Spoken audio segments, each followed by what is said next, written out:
Welcome to another interview in our FM Expert series.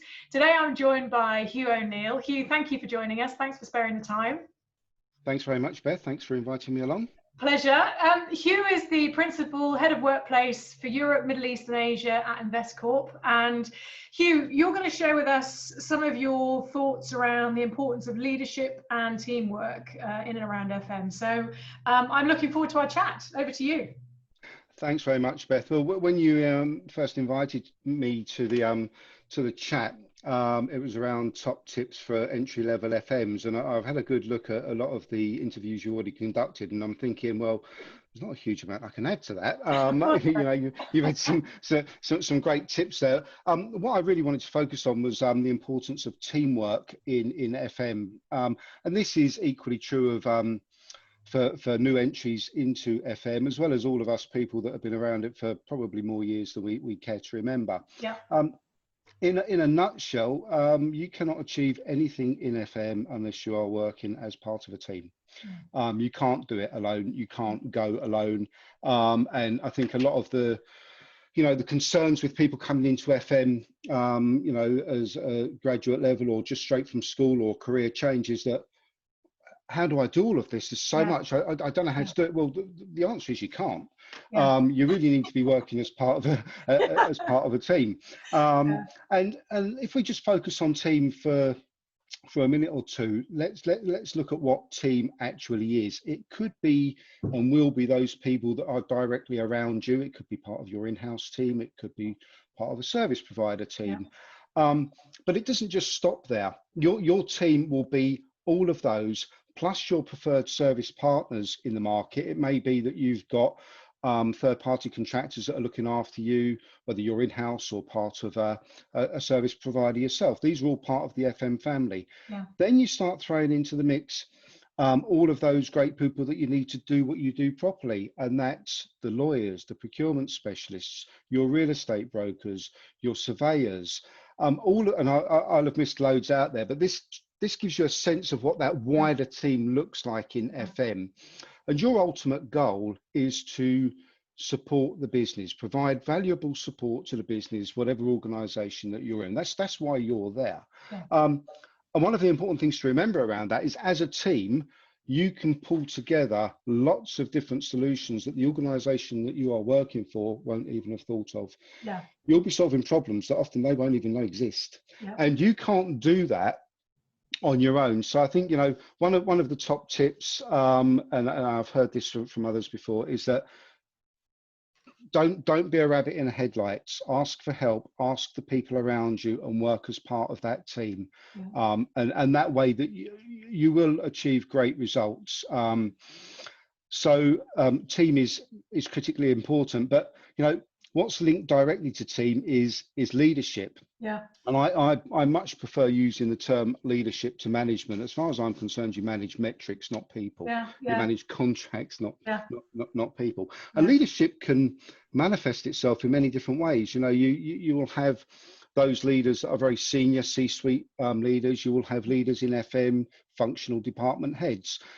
But it's very important that those in FM recognize that each and every one of you, one of us, can be a leader doing what we're doing, by the way that we behave, by the way that we perform, by the way that we interact not only with our peers and our colleagues, but also our stakeholders within the business.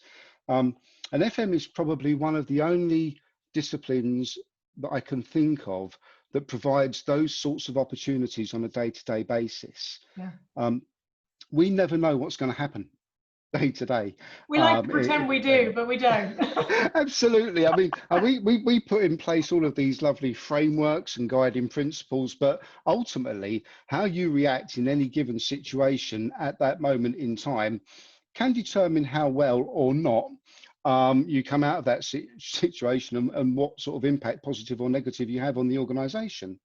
So really important that people recognize that they can be leaders just by doing what they're doing very well on a daily basis. And just finishing off that little segment, about anybody being a leader, never underestimate the value of what you can bring to an organization. You may think that you are doing the most mundane of tasks in the most innocuous of ways, but believe me, everything helps, and you must never underestimate the value that you are adding to the organization that you are working for, with, in, wherever it may be.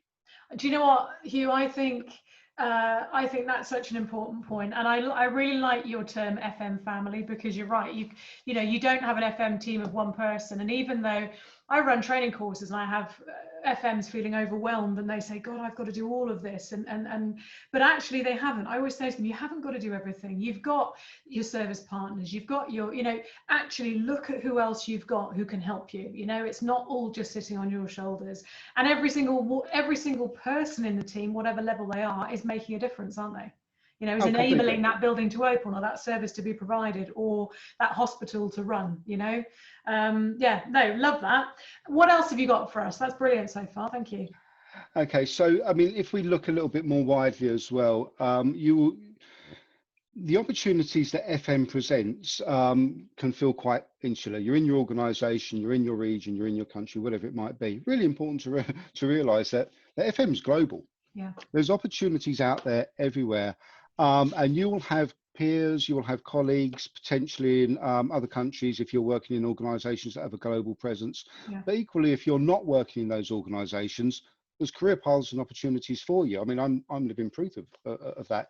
You know, I entered FM many years ago when it wasn't really known as FM. It would have been known as premises or something equally as bland. And I've worked very hard with some wonderful people, with some great mentors, and established a career that's taken me to many different countries, more than I could ever have wished for. And again, I can't think of a discipline that would provide those sorts of opportunities. Yeah. And it's really interesting when you start to to venture out into the Middle East, into mainland Europe, the US, wherever it may be.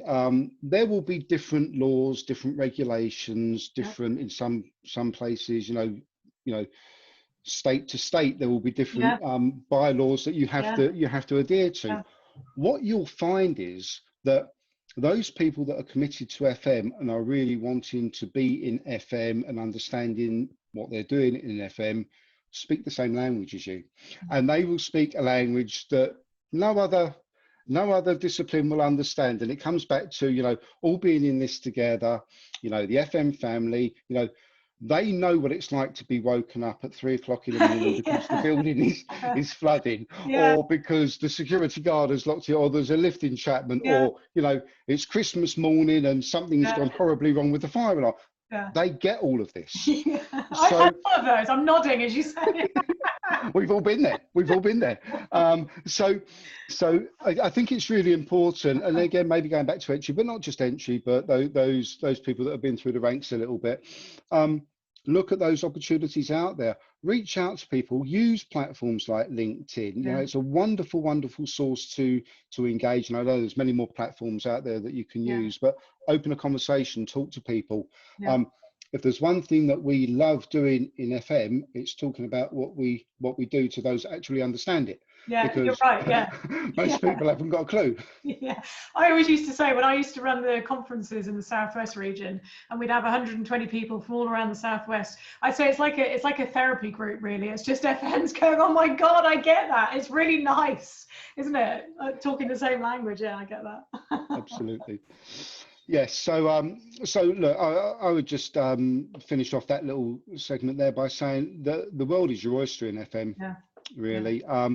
And anything, in my opinion, in FM is teachable, unless you're wanting to be a lawyer or a surveyor, where you need those specific skills. But the most important thing in FM, and I say this to all of the teams that I've led, I've been part of, I've been privileged to be a part of over the years, is that it's attitude.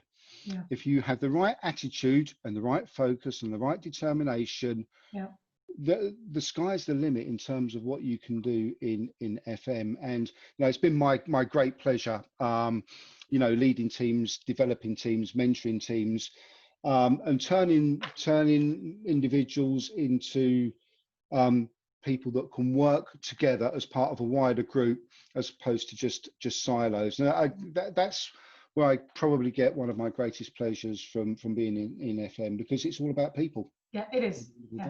Yeah.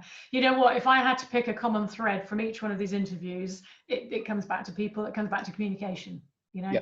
Because that's what we do. And I think it's really important that you say anything is learnable, because you get a lot of people who are a bit overwhelmed because there is so much that is within the role. But just because you don't know it now doesn't mean you can't learn it.